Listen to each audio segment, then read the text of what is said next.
She was dying. Not the slow, peaceful kind of dying that comes with old age and warm beds, but the brutal, clawing kind that tears through your body when winter wants you dead. Catherine O'Brien pressed her face against the frost-covered window of the ranch house, her blue lips moving in a desperate whisper, "I can be useful, just don't throw me out."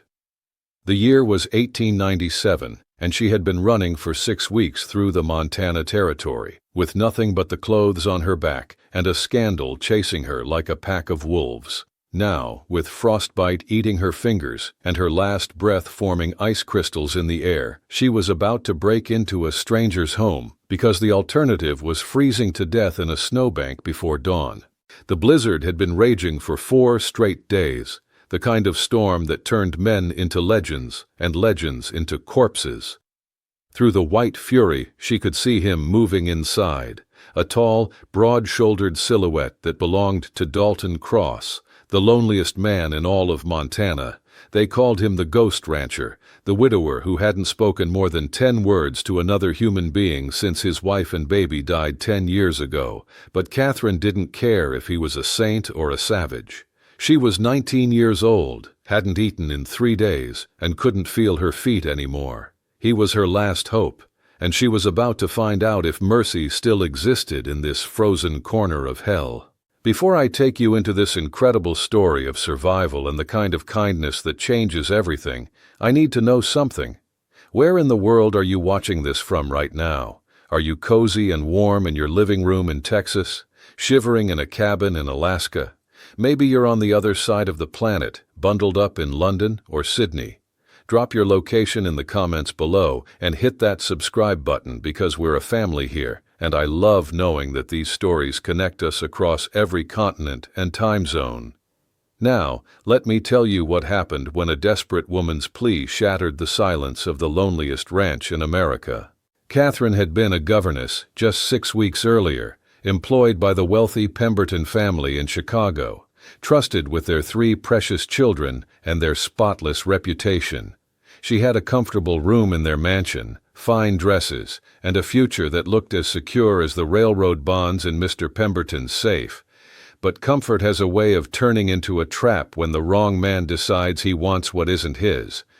Charles Pemberton was 45 years old, married for 20 years, and apparently bored enough with his life to start visiting Catherine's room after midnight, making offers that weren't really requests. She had refused him. Again and again, she had refused him, locking her door and sleeping with a chair pressed against it. But when his wife Margaret discovered her husband's late-night wanderings, it wasn't Charles who got blamed for his wandering hands and whispered promises.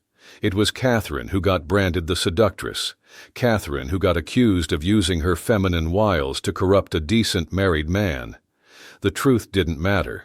What mattered was that someone had to take the blame, and it sure as hell wasn't going to be a Pemberton.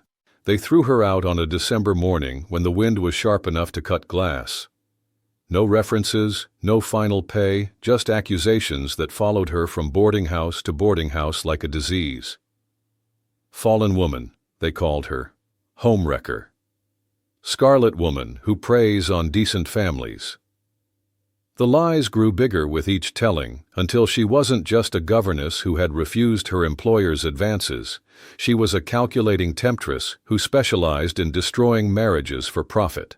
She had tried everything. Took work in laundries where the lie burned her hands raw. Cleaned floors in saloons where drunk men grabbed at her skirts and made offers that turned her stomach. Applied for teaching positions in small towns, only to have the stories catch up with her days later, forcing her to move on before angry wives ran her out with stones and threats. She had been traveling west for 6 weeks, riding in the backs of freight wagons and walking when she couldn't afford passage, following rumors of territories where the past mattered less than the present. But winter had caught her in Montana, and winter in Montana didn't care about your past or your future. It only cared about killing you as efficiently as possible. She had been sleeping in abandoned sheds and root cellars, eating whatever she could find or steal, watching her reflection grow thinner and more desperate with each passing day. Her good wool coat, the one Mrs. Pemberton had given her for Christmas the year before, was torn and stained now. Her leather boots, once her pride and joy, had holes that let in snow and mud with every step. The ranch house had appeared through the storm like a vision from a fever dream. She had been following what she thought was a road, but might have just been a deer trail, stumbling through snow that came up to her thighs, when she saw the golden glow of windows cutting through the white darkness. For a moment she thought she was hallucinating. She had been doing that more often lately, seeing warm fires and hot meals that vanished when she reached for them. But this light didn't disappear. It stayed steady and real, calling to her like a lighthouse calling to a ship about to break apart on the rocks. She had crouched in the pine trees for over an hour, watching the house, trying to see how many people lived there. She counted one horse in the corral, one set of tracks leading to and from the barn, one shadow moving behind the curtains, a man living alone, which could mean safety or could mean danger, depending on what kind of man he was. But the alternative was lying down in the snow and never getting up again, so danger was a risk she was willing to take. The barn was her first target, a massive log structure that looked like it could house an army of cattle. The door was heavy but unlatched. City folks would never understand how differently people lived out here, where neighbors were days apart and trust was still a currency that hadn't been completely devalued.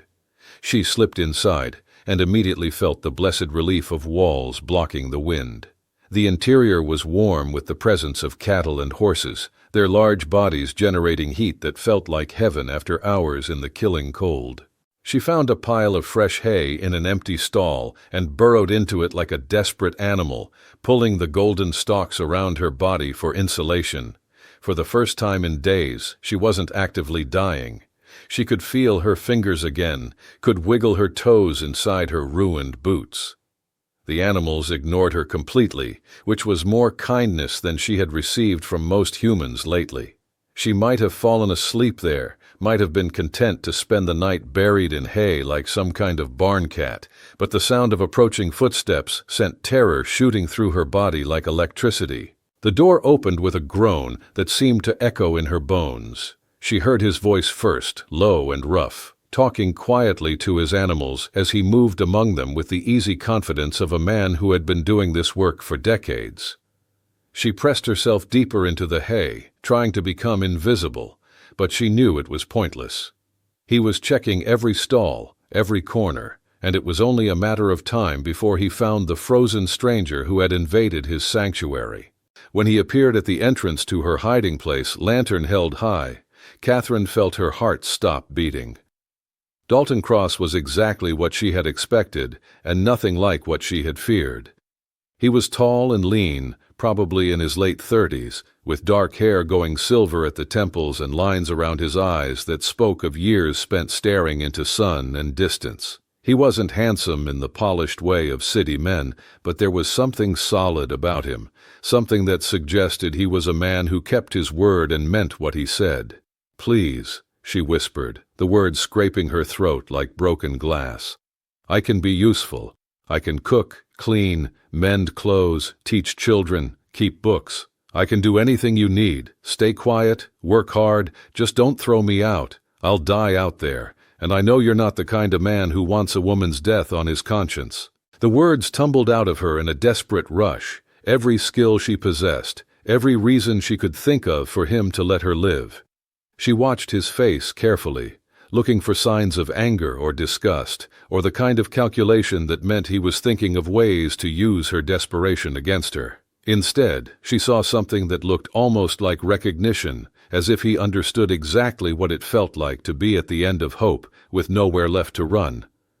He set the lantern down on a fence post and studied her more carefully, taking in her torn clothes, her blue-white fingers, the way she shook even though the barn was relatively warm. When he finally spoke, his voice was gentler than she had any right to expect. "How long have you been out there?" 6 weeks, she admitted, too tired for lies. "Maybe more. Started in Chicago, been moving west ever since. Last town ran me out 3 days ago. Haven't had a real meal since then."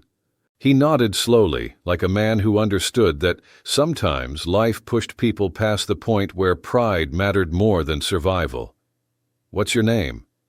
"Catherine O'Brien." She hesitated, then decided that honesty was the only card she had left to play. "Used to be a governess. Got accused of some things I didn't do, and now I'm whatever you call someone who doesn't belong anywhere." Something flickered in his eyes at that. Something that might have been sympathy or shared experience. "Name's Dalton Cross, and right now you're someone who's about to freeze to death in my barn unless we get you warmed up proper." He extended his hand toward her, not demanding or grabbing, but offering help if she wanted to take it.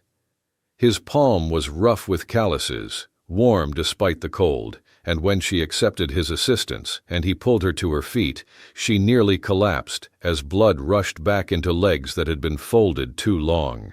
"Steady," he said, catching her elbow when she swayed. "When's the last time you ate something that wasn't stolen or scavenged?" She tried to remember and couldn't.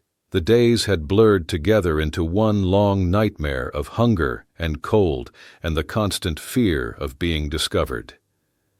"Yesterday," she lied, not wanting to admit it had been longer. He made a sound in his throat that might have been a curse or a prayer. "House is warmer than the barn," he said simply. "Got coffee on the stove and stew that's been simmering all day. Storm's getting worse, too. Another hour out here, and we'd have been chipping you out of the ice come spring." The ranch house was like stepping into another world.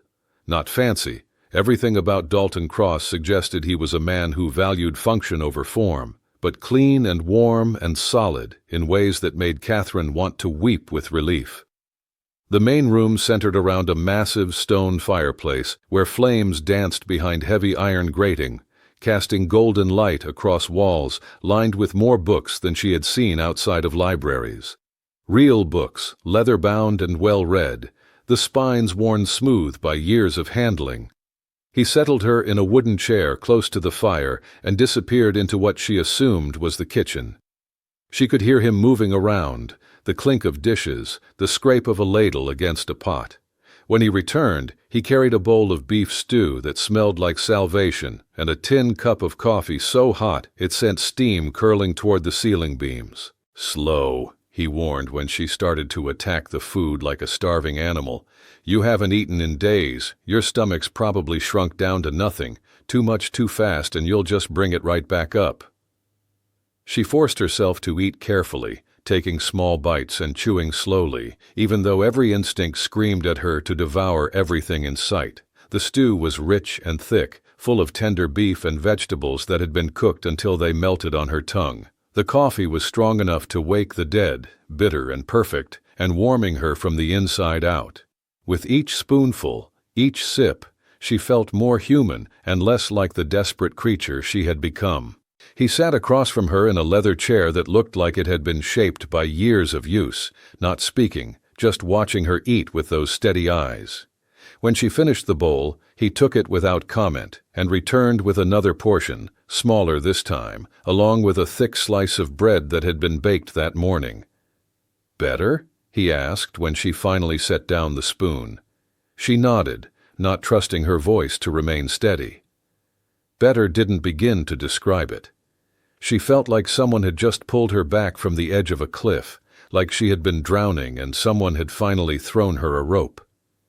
The warmth was soaking into her bones, chasing away the numbness that had been her constant companion for weeks. "I meant what I said," she told him quietly, "about being useful. I know how this looks. Woman shows up half dead in your barn, eats your food, takes up space by your fire. But I'm not asking for charity. I'll work for whatever you give me. I'll earn my keep." "What kind of work can you do?" he asked, and there was no mockery in his voice, just genuine curiosity. "I can cook, not just basic meals, but proper food that tastes good and fills you up. I can clean house, do laundry, mend clothes so you can't tell they were ever torn. I can read and write, keep books and accounts, teach children their letters and numbers. I spent 4 years as a governess for a wealthy family in Chicago. I know how to run a household, how to manage supplies, how to make things last through hard times." She paused, watching his face for any sign of interest or dismissal. "I can also work outside if needed. I'm stronger than I look, and I'm not afraid of hard work. Milk cows, gather eggs, help with birthing if you've got animals due. I grew up on a farm in Ohio before my parents died. I know the difference between working hard and working smart."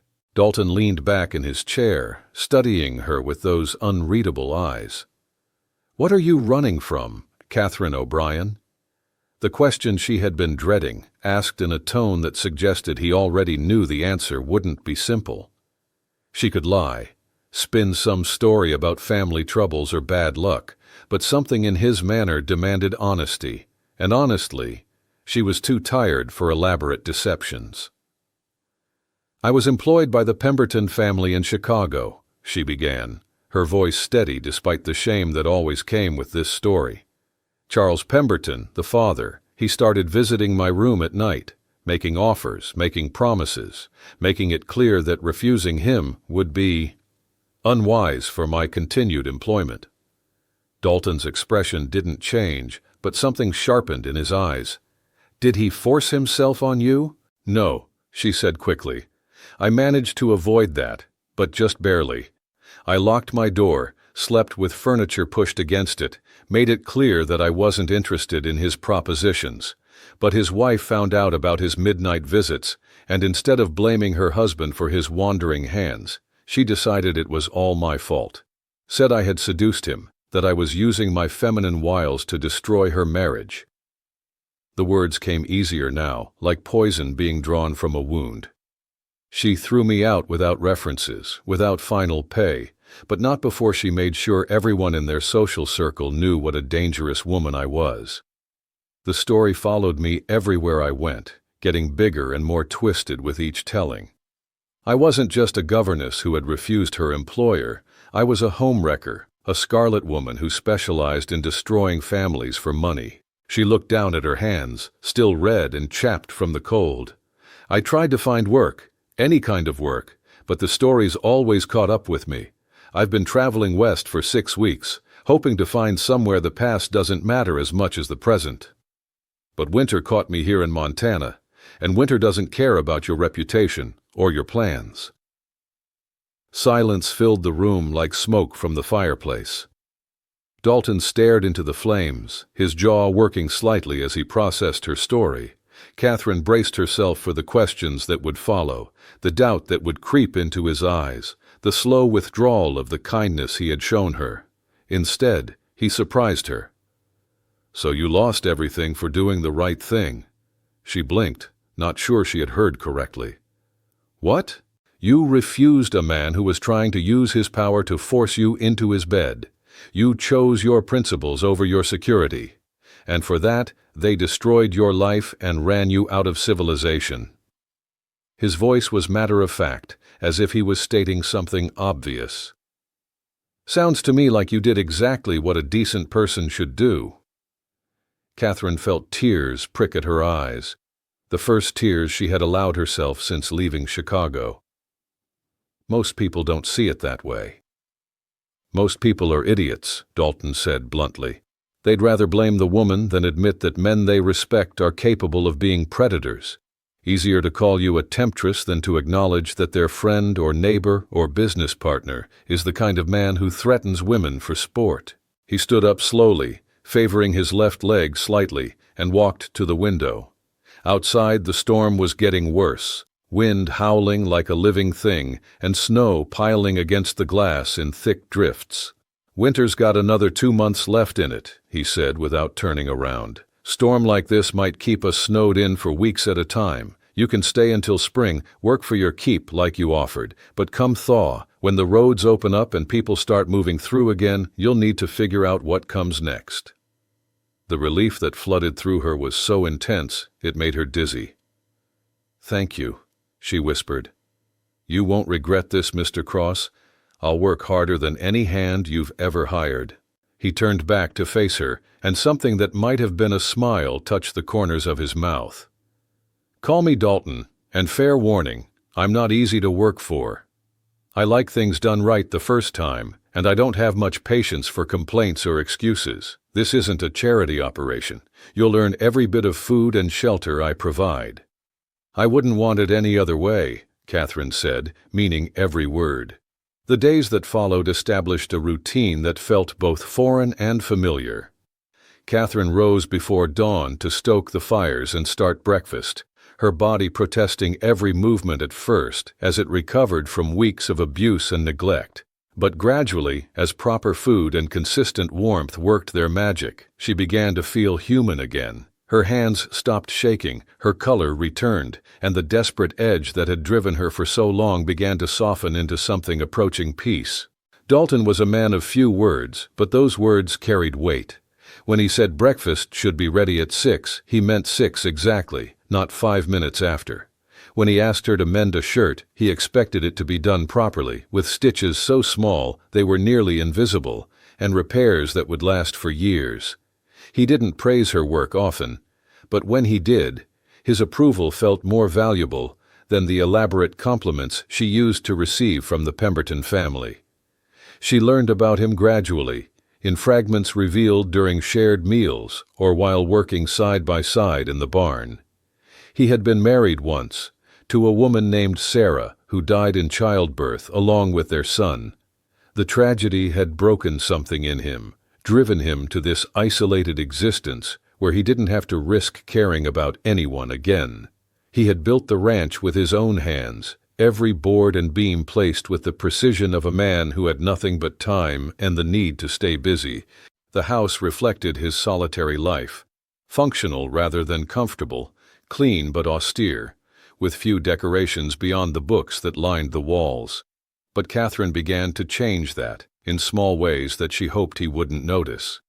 She arranged wildflowers in a jar on the kitchen table, even though they were dried and brown from the winter. She moved furniture slightly to create more inviting conversation areas. She made curtains from spare fabric she found in a trunk, adding color and warmth to rooms that had known neither for years. Dalton noticed, of course. He noticed everything, but instead of objecting, he seemed quietly pleased by the changes, as if he was remembering what it felt like to live in a home rather than just a shelter. As winter deepened and the storms grew more frequent, they were forced into a closeness that went beyond the practical necessities of shared survival. Catherine learned that Dalton talked to his animals as if they were old friends, that he read poetry by the fire on the longest nights, that he still set 2 places at the table sometimes before catching himself and putting one away. She learned that grief wasn't something you got over, but something you learned to carry, like a stone in your pocket that grew smooth with handling, but never disappeared. Dalton learned that Catherine hummed while she worked, usually songs her mother had taught her back in Ohio. He learned that she was fiercely intelligent, with opinions about everything from politics to literature that she expressed with the confidence of someone who had never been told that women shouldn't think too much. He learned that she was stronger than she looked, both physically and emotionally, and that her kindness wasn't weakness but a choice she made every day, despite everything the world had done to discourage it. They didn't talk about what would happen in spring. It hung between them like smoke from the fire, visible but insubstantial, something they both knew was there, but neither wanted to examine too closely. Instead, they focused on the immediate, the daily work that needed doing, the meals that needed cooking, the comfortable rhythm of 2 people learning to share space without getting in each other's way. But as February gave way to March and the snow began to show signs of eventual surrender, the future became harder to ignore. Catherine caught herself making plans that extended beyond spring thaw, then stopping herself with the reminder that this was temporary, that she was a guest who had already stayed longer than was proper. Dalton caught himself thinking about improvements he wanted to make to the house, then remembering that he would be alone again soon enough and wouldn't need the extra space. The change came suddenly, as changes often do in the mountains. One morning in early March, Catherine woke to the sound of dripping, not the steady patter of melting snow that had been their companion for days, but the urgent drip of a roof giving way under too much weight. She rose quickly, pulling on her robe, and found Dalton already up and examining a dark stain that was spreading across the ceiling of the main room. "Damn," he said quietly, which was about as close to profanity as she had ever heard from him. "Been meaning to reinforce that section for years. Kept putting it off because I figured I had time." "How bad is it?" Catherine asked, though she could see the answer in his face. "Bad enough. We'll need to get up there and shore it up before the whole section comes down. Problem is, it's dangerous work, and I can't do it alone with this bum leg of mine." Catherine didn't hesitate. "Then we'll do it together." He started to shake his head. "It's not women's work, Catherine. One wrong step and you could fall right through, break your neck or worse. And one wrong step could do the same thing to you," she pointed out. "At least if there are two of us, one can help if the other gets in trouble. Besides, I'm not afraid of heights, and I'm probably lighter than you, which means I'm less likely to break through weak spots." They spent the morning gathering supplies and then climbed up onto the roof through the attic access. The work was cold and treacherous, with ice making every surface slippery and the wind cutting through their clothes like knives. But they worked together with the easy coordination they had developed over the winter months, Catherine holding boards while Dalton hammered, both of them moving carefully across the pitched surface. It was while they were working that the accident happened. Catherine was carrying a bundle of shingles across a section that looked solid when suddenly the surface gave way beneath her feet. She had just enough time to drop the shingles and grab for the roof edge before she fell through into the attic below. She hung there for a moment, feet dangling in empty air, fingers desperately gripping the broken edge of the roof. Above her, she could hear Dalton shouting her name, the sound of his boots as he scrambled across the roof toward her. "Catherine, hold on, I'm coming." "I'm okay," she called back, though her arms were already starting to shake with the effort of supporting her weight. "But I don't think I can pull myself up." She felt his hands grip her wrists, strong and sure, and then he was pulling her up through the hole she had made, back onto the relative safety of the roof. For a moment, they just knelt there together, breathing hard, her hands still gripping his arms, and his hands still holding her steady. "You all right?" he asked, his voice rough with something that might have been fear.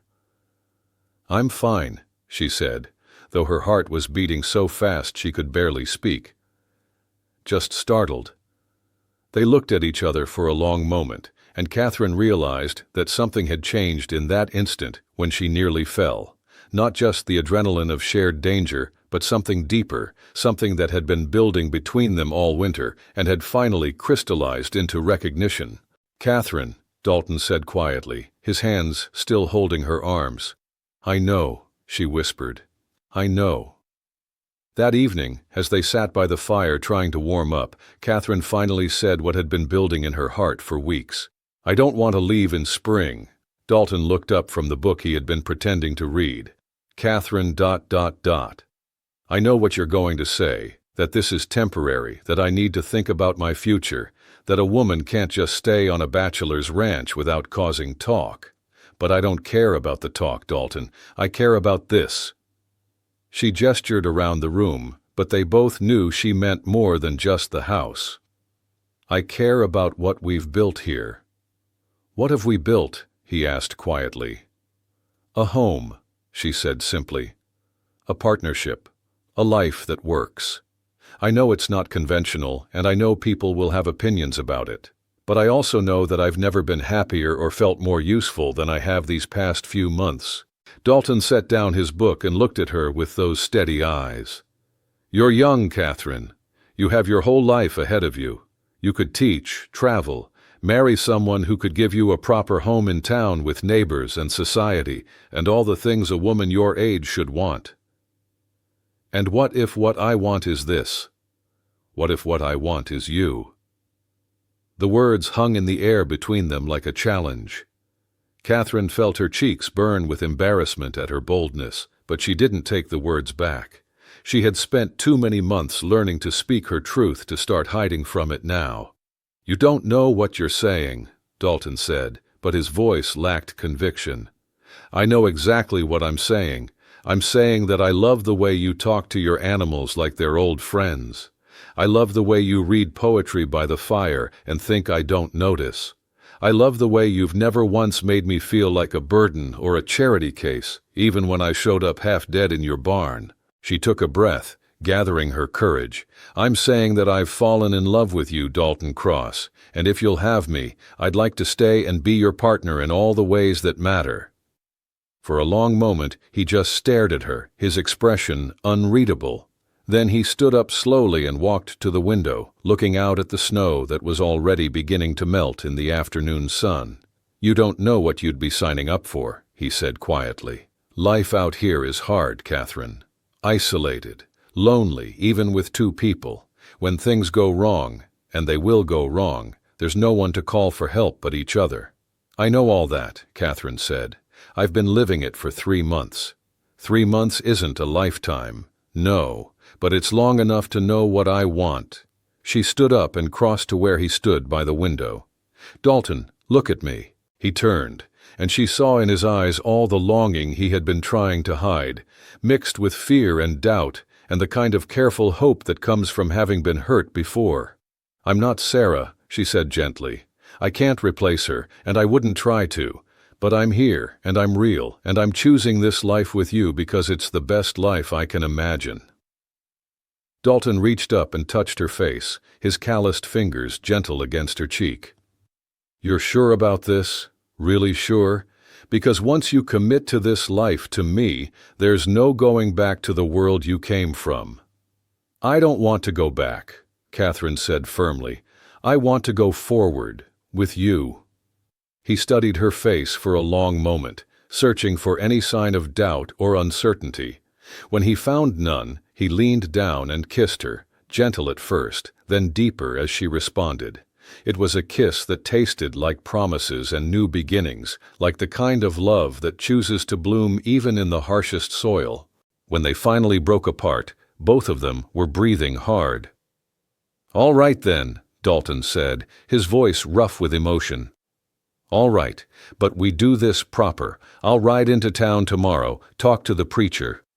If you're going to be my wife, you're going to be my wife in the eyes of God and the law." Catherine smiled, the first completely unguarded smile she had allowed herself since Chicago. "I'd like that very much." They were married 3 weeks later, in the little church in town, with half the congregation whispering behind their hands about the scandal of it all, a respectable widower marrying a woman with no family, no references, and a questionable past. But Catherine didn't care about the whispers. She cared about the way Dalton looked at her when she walked down the aisle in the simple blue dress she had sewn herself, about the way his voice was steady and sure when he promised to love and cherish her for all the days of his life.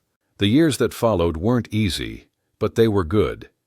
Catherine learned to love the rhythm of ranch life, the early mornings and hard work, the seasons that marked time more clearly than any calendar, the satisfaction that came from building something lasting with your own hands.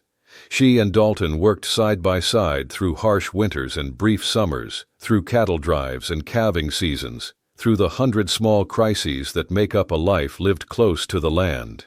They faced challenges together. The year the winter lasted until May, and they nearly lost half their herd. The summer when drought turned the grass brown, and they had to dig 3 new wells. The spring when Catherine miscarried their first child, and they held each other while grief threatened to tear them apart. But they also shared the joys. The birth of their daughter Emma 2 years later, followed by sons Thomas and Daniel. The gradual acceptance of their neighbors who came to respect Catherine's intelligence and strength. The quiet satisfaction of building a life that was entirely their own. Catherine never did become completely respectable in the eyes of certain people. There were always whispers about her mysterious past, always questions about what had driven her to flee Chicago and end up in Dalton's barn. But she found that she didn't care about respectability nearly as much as she cared about respect, and that she had earned in abundance through her work and her character. She taught her children to read and write, started a small school that served the scattered ranch families in their area, and eventually wrote a book about frontier life that was published back east and brought her a small measure of fame. But her greatest accomplishment, the thing she was most proud of, was the home she and Dalton had built together. Not just the physical structure, but the life they had created within its walls. On their 20th wedding anniversary, as they sat on the porch watching their grandchildren play in the yard, Catherine turned to Dalton and smiled. "Any regrets now?" He reached over and took her hand, fingers interlacing with the easy familiarity of decades. "Just one," he said. "What's that?" "I regret that it took a blizzard and near death to bring you to my door. Seems like there should have been an easier way." Catherine laughed, the sound carrying across the ranch yard where their children and grandchildren were building a life that extended far beyond anything she could have imagined that desperate night when she whispered her plea into the storm. "Maybe," she said, "but then we might not have appreciated it as much. If this story has touched something in your heart, if it's reminded you that sometimes the most important journeys begin with a desperate step toward hope, then please don't let it end here. Share it with someone who needs to hear it, someone who might be facing their own blizzard and wondering if there's any warmth left in the world. Hit that subscribe button and ring the notification bell, because there are more stories like this waiting to be told. Stories of ordinary people who became heroes simply by choosing kindness over convenience, love over fear. Remember Catherine O'Brien and Dalton Cross, not just as characters in a story, but as reminders that we all have the power to be someone's shelter from the storm. We all have the ability to see worth in people that society has discarded, to offer second chances to those who have made first mistakes, to be the light in the window that guides someone home. The Montana Territory of 1897 was a harsh place where survival often meant choosing between self-preservation and compassion. But in one small ranch house, surrounded by endless snow and howling wind, two wounded souls discovered that sometimes the greatest act of courage isn't facing down wild animals or outlaws. It's opening your door when someone desperate whispers a plea in the darkness and treating them not as a burden or a threat, but as a fellow human being deserving of warmth, dignity, and the chance to start again.